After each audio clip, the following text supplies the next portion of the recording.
Chers amis, nous y sommes. Saint Carême à tous. Depuis le mercredi des cendres, nous commençons ce chemin de Carême. Un chemin long de 40 jours. C'est un itinéraire qui parle de chemin d'itinéraire, parle d'un début et d'une fin à attendre. Mais d'où partons-nous? Où allons-nous? Voilà deux aspects qui retiendront mon attention dans ma méditation qui a été inspirée par celle du pape François.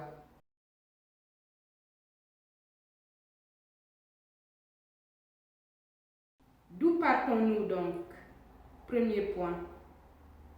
Nous partons de notre expérience personnelle, ecclésiale, mondiale, communautaire. Au début du carême, chacun se demande, ou devrait se demander plutôt, où en suis-je de ma relation à Dieu? Où en suis-je dans ma vie? Suis-je proche, loin ou moyennement éloigné de Dieu? Qu'est-ce qui m'éloigne de lui? Ou qu'est-ce qui me retient? Le carême s'ouvre avec les paroles du prophète Joël qui indiquent la direction à suivre. C'est la direction de retour vers Dieu. Il s'agit de faire le chemin inverse de celui qui éloigne de Dieu.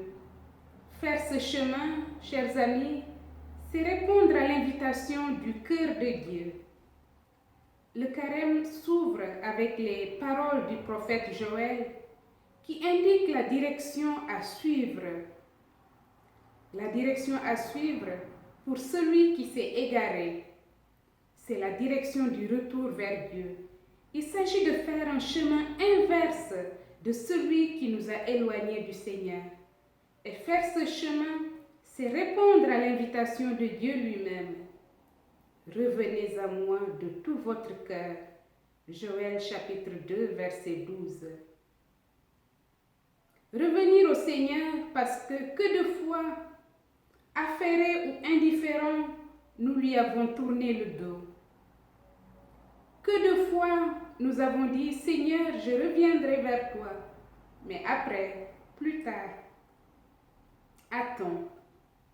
Aujourd'hui, je ne veux pas, mais peut-être demain je commencerai à prier, à faire quelque chose pour les autres. Et ainsi, un jour après l'autre, nous nous égarons. Maintenant, Dieu fait appel à notre cœur. Dans la vie, nous aurons toujours des choses à faire et nous aurons toujours des excuses à présenter au Seigneur. Mais, chers frères et sœurs, aujourd'hui, c'est le temps pour revenir à Dieu, comme dit le psaume. Voici le temps favorable, voici le jour du Seigneur. Revenir au Seigneur. Le carême est un voyage, chers amis, qui implique toute notre vie, tout notre être. C'est le temps pour vérifier les chemins que nous sommes en train de parcourir. Le temps pour retrouver la voie qui nous ramène à la maison, pour redécouvrir le lien fondamental avec Dieu, de qui dépend toute chose. Chers amis, le carême n'est pas une collecte de bonnes actions, c'est discerner vers où est orienté notre cœur. Cela est le centre du carême. Vers où mon cœur est-il orienté? Essayons de nous demander où mène le navigateur de notre vie, vers Dieu ou vers notre propre moi. Est-ce que je vis pour plaire au Seigneur ou pour être remarqué des hommes, loué d'eux, préféré des uns et des autres, être à la première place, ainsi de suite? Ai-je un cœur qui danse, comme dit le pape, c'est-à-dire qui fait un pas en avant et un pas en arrière, qui aime un peu le Seigneur et un peu le monde? ou bien un cœur ferme en Dieu? Suis-je bien avec mes hypocrisies ou est-ce que je lutte pour m'en libérer, pour libérer mon cœur de ces duplicités et de ces faussetés qui l'enchaînent? Chers amis, le voyage du carême est un exode de l'esclavage vers la liberté. Ce sont 40 jours qui nous rappellent les 40 années durant lesquelles le peuple de Dieu a voyagé dans le désert pour retourner à sa terre d'origine.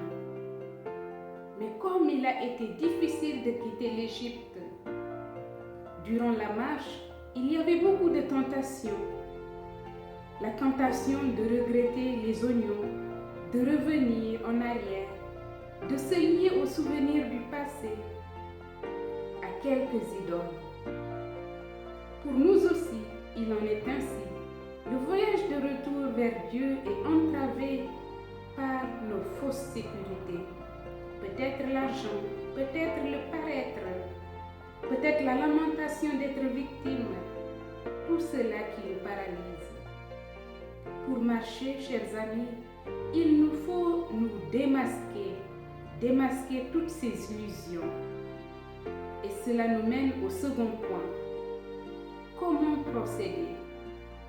Comment faire ce chemin du retour vers Dieu? Les voyages de retour qui nous sont racontés dans la Bible, dans la parole de Dieu, peuvent nous venir en aide. Regardons le Fils prodigue.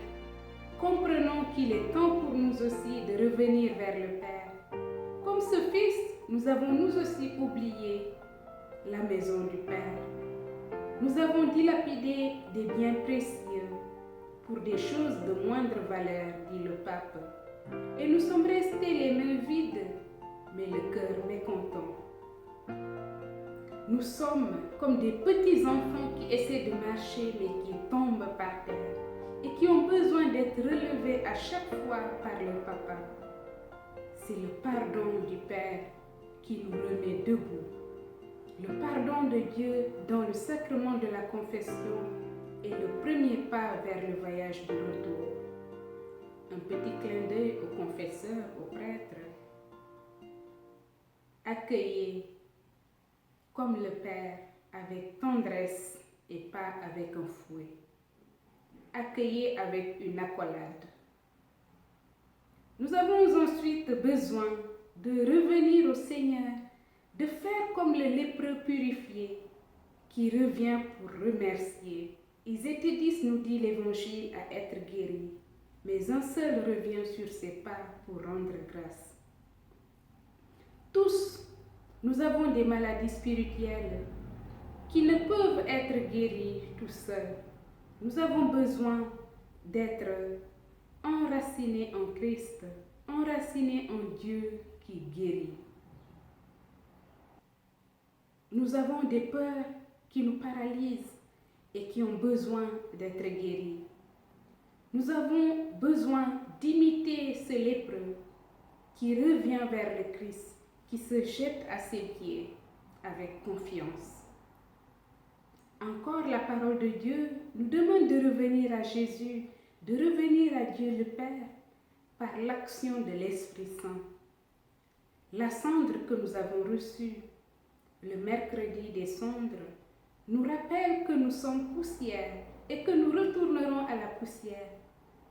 Mais sur cette poussière, chers amis, Dieu a soufflé son Esprit Saint, son esprit de vie. Alors, nous ne pouvons plus vivre en poursuivant cette poussière, en poursuivant les poussières de notre...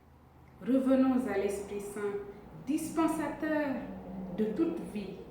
Revenons à ce feu qui fait renaître des cendres. Revenons à ce feu qui nous enseigne à aimer. Retournons prier l'Esprit Saint, redécouvrons-le, lui l'auteur de la louange, lui qui brûle dans nos cœurs. Frères et sœurs, notre voyage de retour à Dieu est possible seulement parce que son voyage vers nous a été le premier. Avant que nous n'allions à lui, lui est descendu vers nous. Il nous a précédés. Il est venu à notre rencontre. Pour nous, il s'est fait homme. Il est descendu plus bas. Il s'est fait péché. Il s'est fait mort. C'est ce que nous dit l'apôtre Saint Paul. Celui qui n'a pas connu le péché, Dieu l'a pour nous identifié au péché. Dans la lettre aux Corinthiens, chapitre 5, verset 21. Alors notre voyage consiste à nous laisser prendre la main par le Père qui nous appelle lui-même à ce retour. Il nous ramènera vers sa maison. Le Seigneur nous guérira. Il guérira nos blessures. L'Esprit Saint change notre vie par son souffle de douceur. Chers amis, l'apôtre Saint Paul supplie, laissez-vous réconcilier par Dieu. Laissez-vous réconcilier. Le chemin ne se fonde pas sur nos forces personnelles. La réconciliation est initiée par Dieu lui-même. Ce ne sont pas nos capacités et nos mérites à exhiber, mais c'est la grâce de Dieu qui agira. Il s'agit de lui faire confiance. Et cette grâce nous sauve gratuitement. C'est le sens de la grâce d'ailleurs. Jésus nous l'a dit dans l'Évangile. Ce n'est pas la justice que nous pratiquons devant les hommes qui nous justifie, mais notre relation sincère au Père. Le début du retour à Dieu, c'est de reconnaître que nous avons besoin de lui, que nous avons besoin de sa miséricorde et de sa grâce. C'est cela la voie du juste, la voie de l'humilité. Suis-je assez humble ou suis-je autosuffisant? Le carême, chers amis, est une descente humble au-dedans de nous-mêmes et vers les autres. C'est comprendre que le salut n'est pas une escalade pour la gloire, mais un abaissement par amour. C'est nous faire petits. Sur ce chemin, pour ne pas perdre la route, fixons la croix. C'est la cathèdre silencieuse de Dieu, dit le pape François. Le carême est un moment de désencombrement, nous expliquera le philosophe Jacques de Coulomb. D'après le philosophe, c'est un temps de ressourcement pour retrouver dans le bruit ambiant un silence intérieur, un temps pour revenir au ciel intérieur et se rendre davantage disponible. Notre bien le plus précieux est ce ciel intérieur où Dieu respire. Chers amis, il s'agit d'un dépouillement. D'abord se dépouiller de ses masques, se dépouiller de ses identifications par lesquelles nous nous considérons parfois comme des personnes importantes.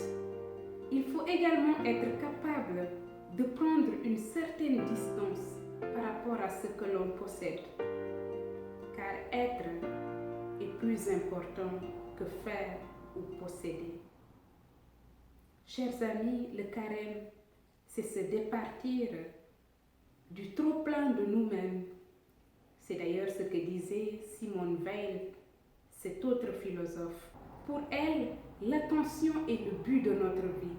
Elle consiste à rendre l'esprit vide et dès lors pénétrable à l'autre. Parce que si je suis trop plein de moi-même, je ne peux rien accueillir. En ce temps de carême, dépouillons-nous de nous-mêmes, vidons-nous de nous-mêmes pour que le Seigneur puisse nous remplir, pour que le Seigneur puisse nous ramener à lui. Soyons attentifs à ces signes. Lui agira dans notre vie pour notre conversion, notre métanoïa, notre retournement total à lui.